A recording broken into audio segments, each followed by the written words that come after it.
I got you stuck off the realness.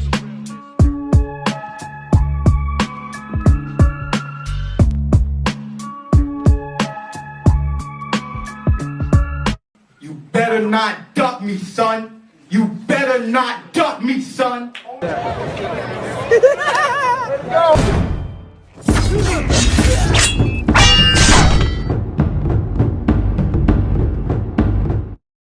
What's going on, you guys?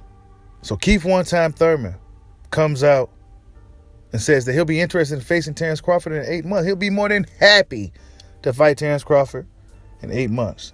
What's it like to be the summertime? Keith one time. We haven't seen him in quite some time. And now we call him once upon a time. But when he comes back, we know he's more than likely going to be taking some tune-up fights because Keith Thurman needs his tune-ups. Hopefully he looks good in these tune-up fights because we've seen how he looked in his tune-up against Josecito Lopez, a tough tune-up fight. He didn't look too great, but he got the job done nonetheless going into the Manny Pacquiao fight.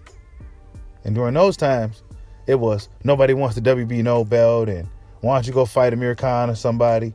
You know, they was really Hollywood on Terence Crawford. But see, what we're not going to do is we're not going to do what Errol Spence and his legion of fans have done to Keith Thurman. No, you don't deserve to fight. I hate you. I'm not going to give you the fight. You know, all this other stuff. No, we ain't going to do that. Get your shit together, and we'll see you this summer.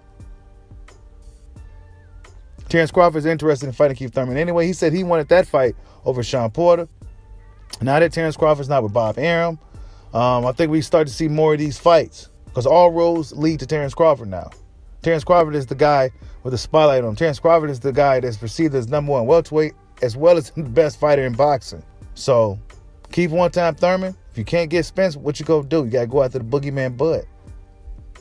And I think Keith, if he had time to get his shit together, I think Keith would go after that fight. That's the money fight right now. That's the big fight in the welterweight division. Sean Porter's gone now. Danny Garcia said he's moving up to 154. Errol Spence said he hates you. He don't want to fight you. So what's left for you? Do you want to deal with Brian Ennis? You said you don't know who that is. Do you want to deal with Virgil Ortiz? You probably don't know who he is either. Terence Bud Crawford versus Keith Thurman. Years ago, I always felt that would have been Terence Crawford's toughest fight, not Spence.